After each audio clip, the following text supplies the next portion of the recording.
Hello and good afternoon. My name is John DeLander. I'm the Chief of Staff for the Highland Park Independent School District. Thank you for joining us today for today's live stream. We're going to be talking about a subject that we've been talking about a lot here lately, and that is the decision to have a credit and no credit grading policy for the school district. I'm going to be joined today by our superintendent, Dr. Tom Trigg, by our Assistant Superintendent for Education Services, Lisa Wilson, and by Principal Walter Kelly from Highland Park High School.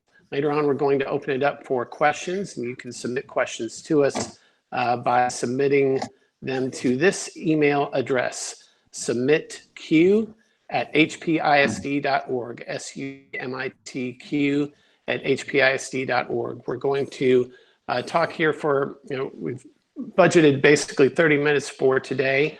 We've got a lot of ground to cover, and so we'll get right to it with Dr. Tom Trigg. Before we do, we want to make sure that everybody is healthy and safe at your homes, and that everyone in your families is doing well.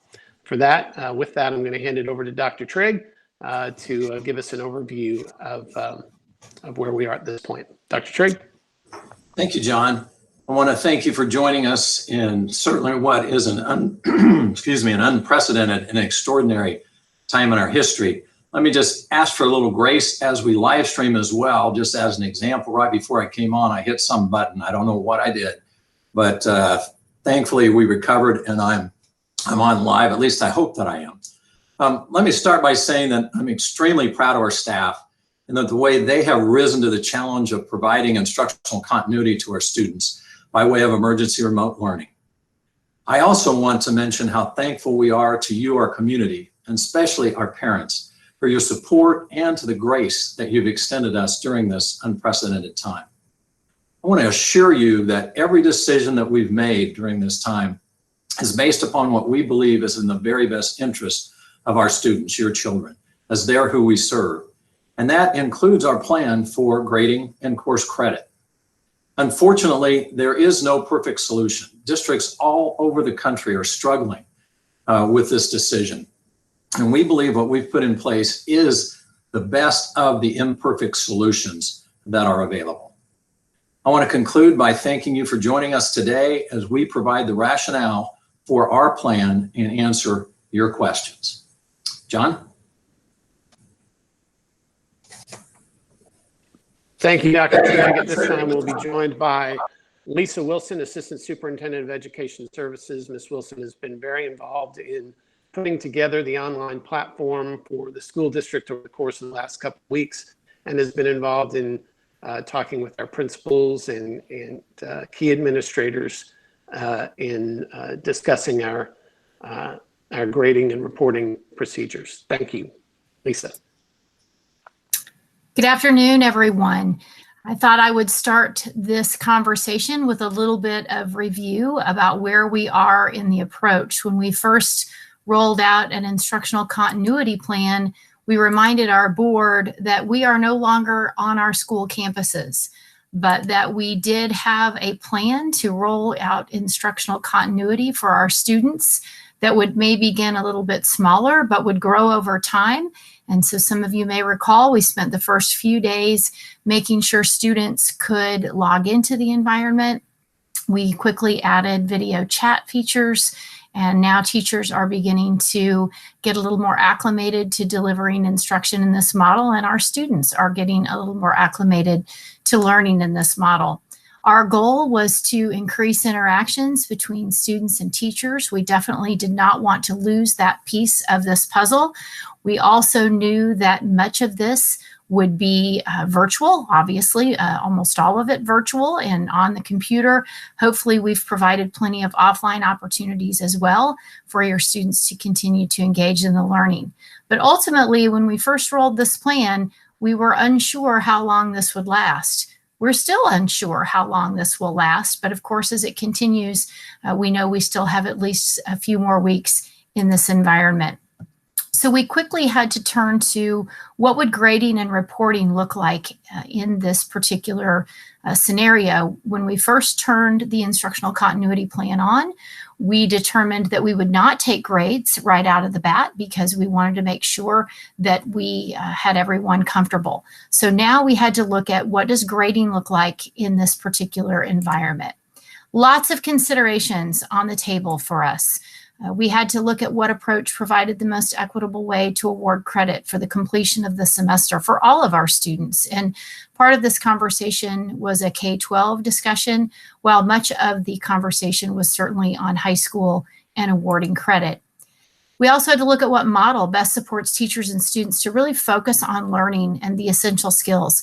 What we wanted to make sure is that our students are prepared and ready for whatever the next steps they have.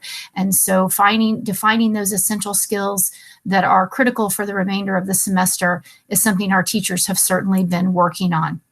We also wanted to look at what's the true scope of what both teachers and students will be able to accomplish in this emergency remote scenario. We certainly know that this is not a mirror of our brick and mortar classrooms. There's a difference in the breadth and the depth that we're able to deliver, and we certainly understand the limitations of where we are today. We also wanted to talk about what was reasonable expectation and how our ability to support learning needs in this virtual environment may impact students and how students respond in this new environment. We also looked at what happens to students who are failing at the time of school closure and maybe lost that opportunity to improve. And ultimately, how do we minimize stress for students while maximizing learning in the environment? That was a real conversation for us in terms of stress levels with the unknowns. This is certainly an unusual situation, unprecedented for all of us. And I'm not sure education has seen anything like this. So we wanted to make sure we're minimizing stress and maximizing learning. We also looked at how the decision impacts other entities. We looked at a lot of colleges and admissions and how this would impact their decisions. Fortunately for us, they too are aware of the current situation and are responding accordingly. We looked at NCAA, and we know they have some rules for pass-fail and how they calculate those. And so we're closely monitoring that, but we truly believe at this time it will not put our students at a disadvantage. We also looked at other districts and how they're approaching grading and awarding credit. And there's certainly a variety of options out there. A variety of districts are approaching it different ways. We've been in contact, of course, with our friends in Texas, but we also have benchmarked with some other students across the country and looking at the way they are approaching this. We also talked about how it impacts calculation of GPA and rankings. And while we certainly did not want to harm a student, we recognize there is some distress about the inability to earn those weights for this spring semester. And I think we'll be talking quite a bit about that here in a little bit. We also looked at what parents and students have expressed concern about in this particular environment, all the way from the environment itself, the technology, the connecting, and also, of course, up through grading considerations. So these were the conclusions that the committee landed on. We decided that a CreditNo Credit model provides the most equitable and reasonable method for all of our students and staff. We happen to be in the middle of a 6-week grading period for high school. So the last formal grade the students, or close to formal grade the students had received, was at the 4th 6 weeks. And certainly no one expected an abrupt closure of school and losing that ability to continue on throughout the semester and possibly raise a grade. This whole emergency remote learning situation certainly requires a different approach, and we are focusing now on essential standards and objectives. We also determined that a CreditNo Credit model allows for teachers to focus on student learning and really meeting the needs of our students, and that was really critical for us. We wanted to make sure that we were putting an emphasis on that interaction with students and how teachers were providing that feedback in this less than optimal situation. We also wanted to make sure that students had various ways to demonstrate proficiency. And of course, as I mentioned earlier, we wanted to reduce stress and frustration, but for our students and our families during this very difficult time of crisis.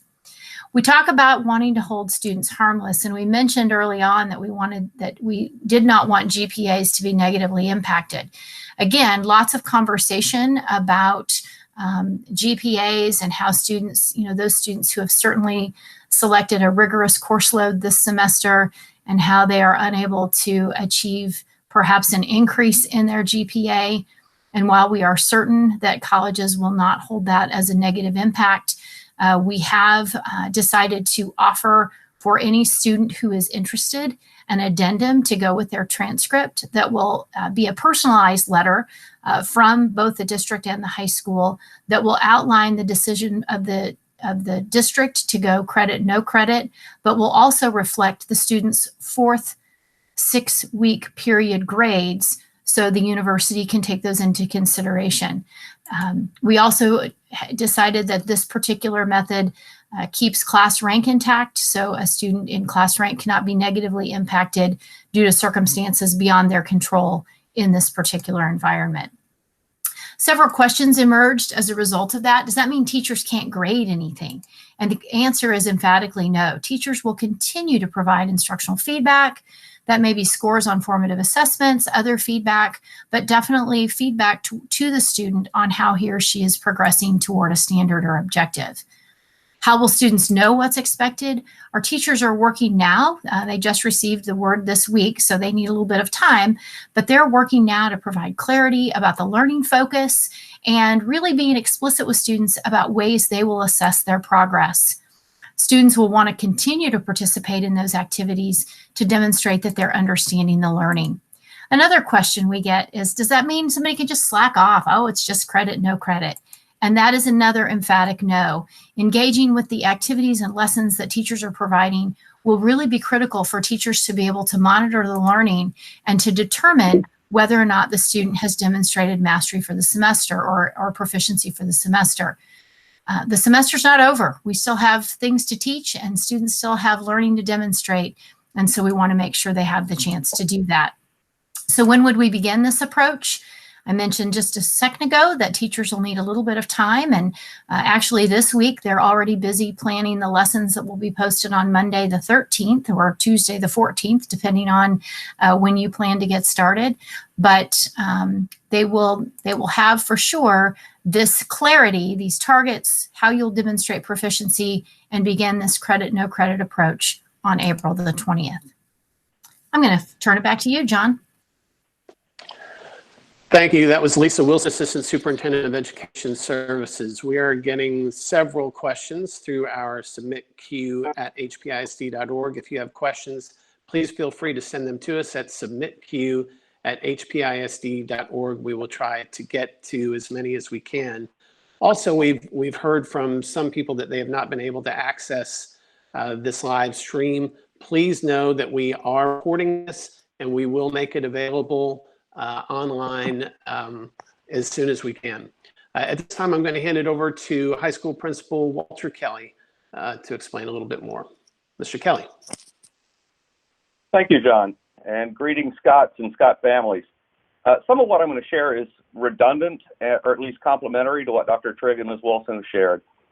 First, in alignment with district guidelines, Highland Park High School will be awarding credit or no credit to courses for the spring 2020 semester. Because I realize this is a somewhat controversial decision, hope that everyone can acknowledge, once again, that a school closure provides a suboptimal environment for student learning and the assessment of student learning. As Dr. Trigg said, high schools and colleges across the country are struggling mutually with this question and have responded in a wide array of answers that each believes works best in their own communities and environments. Please know we've worked and continue to work to do the same. We have prioritized this decision among three basic tenets. One, we wanted to make sure that we are maximizing equity for all students. While some students have an abundance of support and assistance during our closure, some don't. Over 25% of our student body receives some type of accommodation based upon a disability. And while we're doing our best to support all learners, we simply cannot, in the same level, provide all of these services during our closure. We want to ensure that we're grading as fairly as possible. Secondly, and I understand that this is a real point of concern right now, we're minimizing harm. I recognize that some, even many, students at Highland Park are highly grade motivated. I recognize that many families have planned student schedules in a way that maximizes their potential GPA at the end of that junior year. And I recognize that grades typically provide feedback on student progress. Yet with all this in mind, the potential harm for students to receive numeric grades during a time of significantly compromised instruction can cause greater harm than the items that I've just mentioned. It's our obligation as a school to only assess what we know has been taught effectively and equitably. And as another note, several highly selected colleges and universities have already released statements that they will positively view applicants with pass-fail or CreditNo Credit grades during this time. And they will hold these students harmless for pass-fail grades provided during the pandemic. A few of these are Harvard, Yale, MIT, Stanford, and Georgetown, and the list does go on, is increasing regularly. The other side of this is, please know, in conjunction with what Ms. Wilson has said, we do realize that some districts have taken grades. There are public and private districts that operate somewhat differently, and districts in Texas and out of Texas operate somewhat differently. We have taken all of this in mind and know that other large districts that are high performing, like Palo Alto Unified, are doing exactly what we're doing in this case.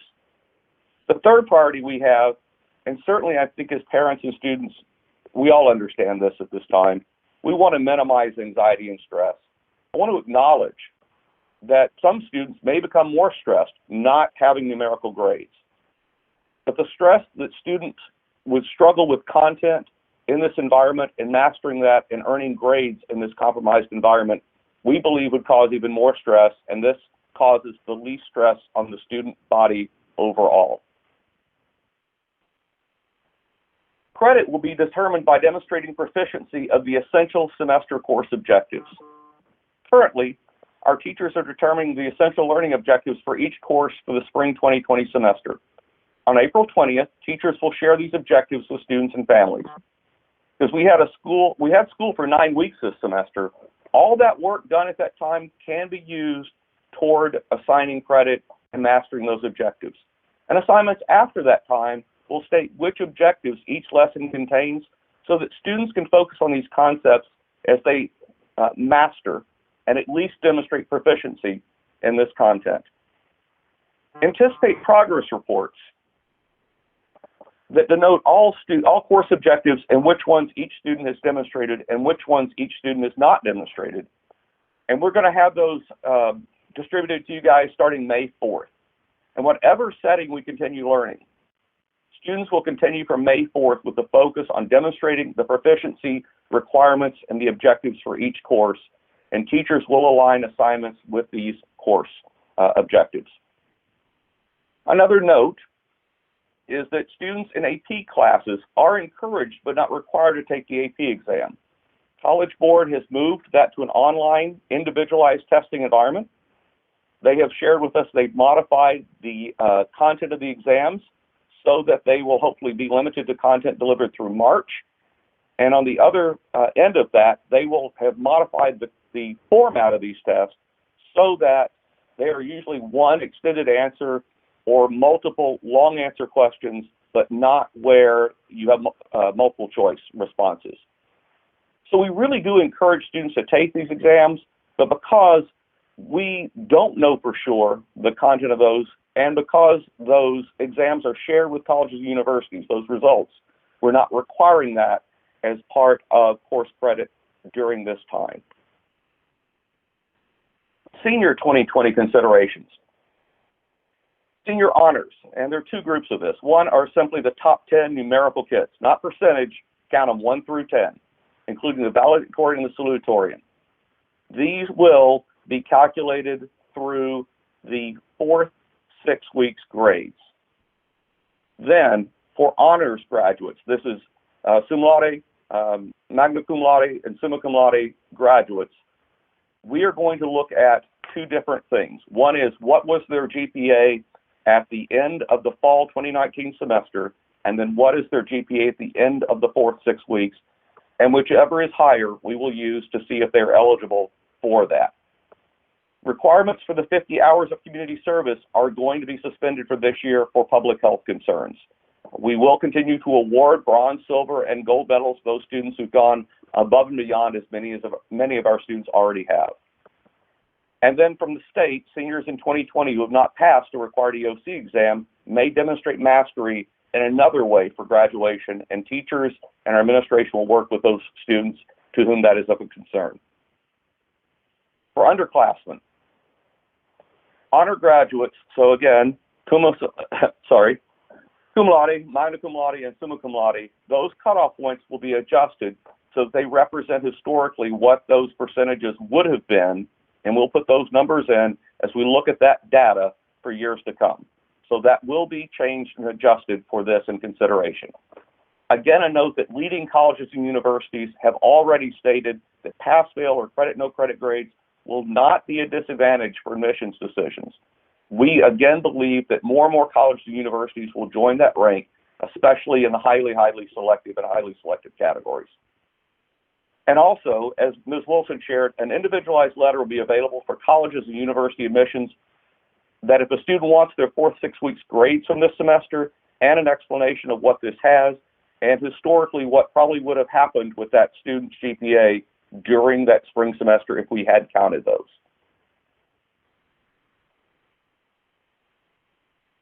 As a final note, before we open it up to further questions, please recognize that our school profile is recognized seriously by colleges and universities across the country and internationally for that matter. Highland Park High School has a reputation of excellence that represents students well in the presentation for college admissions. And I believe that this is an asset that we should consider during this time. Mr. DeLander, I'm going to turn it back over to you. Thank you. Thank you, Walter. We have received more than 30 questions at this point, and they're continuing to come in. Some of these I am trying to pull together into what I would consider similar questions. So I'm going to read one right now, and I'll address this one to you, Mr. Kelly. It talks about our CreditNo Credit plan harms high school juniors more than any other grade. The junior year offers the greatest number of AP courses for students to increase their GPA for the transcript issued at the end of the junior year to be sent to colleges during the admissions process. By removing this opportunity for students to receive the additional GPA from AP courses during the spring semester, we're directly impacting those students by not giving them the opportunity to increase their GPAs. Did we consider this? What can be done about it? That is probably the most essential question that we're dealing with right now. So certainly we have considered it. And so I'm going to reiterate a couple of things that were already shared and then go a little further with that extension. First, we recognize that especially high-performing students that are taking large numbers of weighted courses the spring of their junior year typically increase their GPA. So number one, acknowledge that highly selective schools right now are not holding that against students. They understand that's the context that many of our students are working with right now. Number two, we will allow, with an individualized letter to a college or university to which a student is applying, what they were earning at that 4 6 weeks if they want that information included.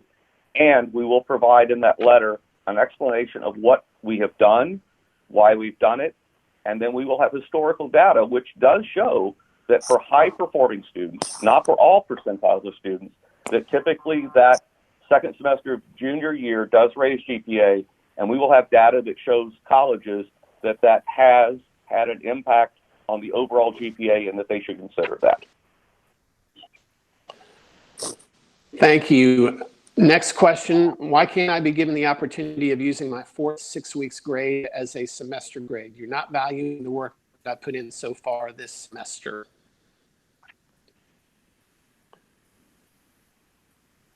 Mr. Kelly, you want to start with that, and then Lisa Wilson chime in on that. Okay, thank you, John. First, remember that the 4th 6 weeks grade represents 25% of a typical semester grade, and that it represents 1/3 of the instruction during that time. And in addition to that, students, as they were working through the semester, did not anticipate, as we could not either, that could be a closure of their grades formally for the semester. So because it's a minority of instructional time, because neither teachers or students aligned assessment towards that being an endpoint, and a couple other things that we've shared, we are honoring that. I want to make sure we recognize that we understand the amount of work that goes on for especially an advanced course for a kid during that time. That grade can be represented in a letter to their college or university that they're applying, yet because it doesn't represent even the majority of the content for the semester, we did not feel that that was an accurate representation that should enter a transcript. Lisa. Yeah, I think Mr. Kelly summed up the committee's conversation about that. I just would reiterate the importance of being able to access that letter should students want to do that for their universities, knowing that those college decisions are really made holistically anymore by most universities. In fact, some of them will even refigure the GPAs based on their own standards. So along with the school profile that will come along that does share what a great institution Highland Park High School is, with the reputation of Highland Park that certainly will not be marred by this, and along with the student's transcript that will still read the titles of the courses that the student has participated in, we believe it'll be a great representation for students as they are seeking college admission. Thank you. We have about 5 more minutes in which that we had allotted for this particular live stream. One additional question, and again, I'm summarizing from several questions that we received, was that some of the area private schools, and in particular other school districts such as Eanes ISD, have chosen different models, and our students are going to be competing against theirs. Why can't we use one of their models, or why didn't we choose something different? And Dr. Trigg, we'll start with you on that one. Yep, you're still muted, Dr. Trigg. I tell you, there's always one in every group. Thank you for your assistance. We're very aware that whether it's private or public schools in Texas or across the country, that there have been a number of different models that have been explored and chosen, and each district is free to choose what they really feel like is best representative of their district and for their kids. In terms of public versus private, quite frankly, there are different parameters there. And so I'm sure those discussions, while mirrored somewhat, took a different turn due to those different requirements that we have between public and private.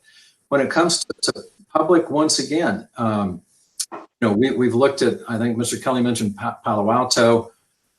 We've looked at Westside and Omaha. Other of our consortium districts have been in conversation with them and have listened to what they've done. And when we put all this together and we looked at all the options, we just really firmly believe that the option we've chosen is the very best one for this extraordinary circumstance. And for those students, let me just reassure you that feel they're being disadvantaged in terms of the GPA issue. We're going to do everything that we can do to minimize that in working with you and working with the colleges. We encourage you to get with your counselors. We have a tremendous staff of high school counselors that are very well aware of the situation, what's going on. They have personal relationships with the colleges, and just know that we're firmly committed to helping you, and we're really encouraged by the number of highly selective schools that have already come online and said, look, we're not going to disadvantage any student whose transcript is showing a credit, no credit situation that was required by the school district. So hopefully we can reduce that stress level for you.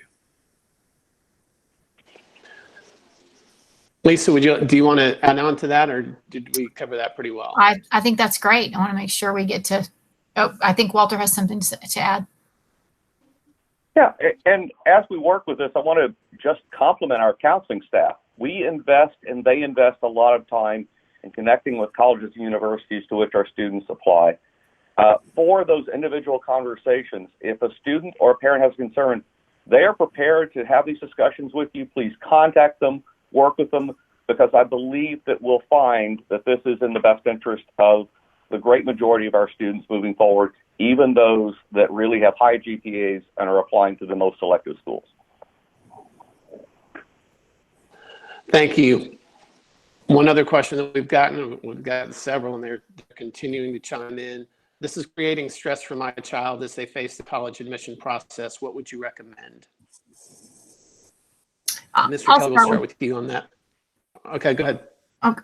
I'll start with that. I would strongly encourage, again, our outstanding counseling staff who can help students work through specific questions about their particular situation. I would encourage folks to look at some of the admissions pages of some of the universities we've mentioned. Harvard, Stanford, Georgetown, they all have begun to recognize the current extraordinary circumstance we are all in. And again, no one wanted to discourage or dishearten anyone in this decision. And I think our counselors can help students understand that students will come out of this unscathed in terms of college admissions. Thank you. Here's another question that I think is a good one. It's a follow-up. What appears to be missed in this discussion is class rank as an eligibility factor for scholarships and financial aid. Is there any consideration for updating class rank to address this issue?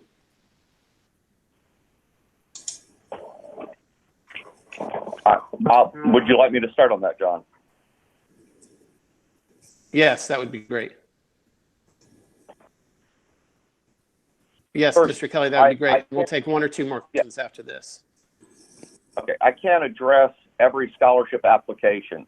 What I can share is, number one, we will provide the same information that we would for an applying student about the 4-6 weeks grade and how that has impacted that student. We would be glad to provide that to any scholarship application. Secondly, local scholarship applications will certainly have this in board because they're primarily looking at our school as a cohesive group. And third, we want, anyway, those are the two primary pieces. And then in moving forward with that, we certainly can adjust for honor societies and some of those things going forward. We will look forward to how this has impacted grades and adjust accordingly so that students junior year and down are not harmed in applying to those within our school. I'd like to just emphasize what Walter said in the beginning. If students are applying for scholarships that have a set GPA criteria, my belief is that most of those universities are going to alter that or be understanding of this situation. But if students will let us know about that, let a high school administrator, their counselors know, we have no problem reaching out on behalf of that student to that particular organization, that university, explaining the situation, asking what kind of accommodations may be made for that to see if the student would still be able to be eligible based upon the fact of what their GPA might have been. We will come alongside you in those situations. We do not want you to be disadvantaged when it comes to scholarship opportunities. Thank you, Dr. Trigg. Two more questions. This one from a student, it appears. Why don't you give the students the choice to take a grade or credit, no credit? And we'll start with Ms. Wilson on this one. Okay, Lisa? we discussed that option, and we felt like that could potentially have more of a negative effect for students who, for one reason or another, chose to take the credit, no credit. With colleges being aware that they had the option, we felt like that was a potentially more harmful for students than not, and to create two separate ways of figuring GPAs seemed to be problematic for the committee as we looked at it. I don't know, Walter, if you have anything to add to that. I think that's an accurate framework, both of committee discussion and while we made that call. The inequity potentially for students who didn't anticipate this change and or may be doing very well in this environment with a lot of support or struggling more with this environment online. The inequity that causes is of central concern. And the second part with that is, yes, it does become very difficult mechanically to start figuring out how do you calculate fairly GPAs moving forward and class rank moving forward. Okay, final question. And again, we apologize that we can't get to every question here. We've received easily more than 50 questions today. Some of them are very similar to others, and we will try to get back with each of you that have submitted a question by sending you some answers. But it may take us a while given the number of questions that we have had today. This question is, how does a performing student stay motivated when they already know that they're going to pass? I think that's a great question. I'll start, and Walter, you can certainly chime in on this one too. But as I said earlier, the semester is not over. The learning is not over. And so your teachers are still going to be looking for you to continue to do your best. Those same teachers will still be writing those great college admissions letters for you, and will be looking for your very best in a very difficult situation. Those of you who are in AP classes still have the opportunity to take that AP exam and show your colleges everything you know about that content area. So I think there's still plenty of opportunities to keep yourself motivated and engaged as you go through this semester. I also would point out, thank you, Ms. Wilson. Also want to point out that in some ways, a student in a typical grading scenario could already have a grade high enough where they really could slack off going through the rest of the semester. With proficiency standards moving forward, some of those standards will not have yet been covered by teachers. And so students will have to remain engaged to be able to earn credit for a course. The other hope that I have for this time, and not to be overly optimistic, but a hope that I have is really with more flexibility with time and students, they're able to take a really deep dive with some of the engaging lessons, assignments, and projects that they're going to be working on with their teachers, and that there's more flexibility to embrace a passion. Last but not least, I think most of us as adults work in an environment where we don't have grades. And so we use our standards of how are we engaged in learning, and I think it's an opportunity for kids to really think about that and why they're motivated beyond simply a short-term grade. I'll just echo what Walter said. I really hope that our students take this opportunity to do some self-reflection and think about intrinsic motivation versus extrinsic motivation, and really can come out of this thing on the positive end. I mean, understanding that it can be difficult, but overcoming that difficulty and just making that decision and determining that I'm gonna make the best of this situation. I'm gonna do everything that I can do to learn as much as I possibly can, although it's unique. And as Lisa Wilson mentioned, those kinds of things are going to be noticed by your teachers, and they will appear in those recommendation letters. So I just think, focusing on intrinsic motivation and working on that, not that every one of us, adults included, needs to improve in that area. Thank you, Dr. Trigg. Thank you, Lisa Wilson. Thank you, Walter Kelly. Thank you, everyone, for joining us today. We've covered a lot of ground in 38 minutes. We allotted the 30 minutes for this, and we've gone over a little bit, so we apologize for that. Again, thank you to all of you who submitted questions through submitq@hpisd.org. We will try to answer those questions as best we can. Again, it may take us a little bit of time, and we've got we will get to your questions eventually. Again, we want to make sure that y'all are healthy and safe at home, and we will all get through this time together. Thank you very much. On behalf of the Highland Park Independent School District, I'm John DeLander. See you.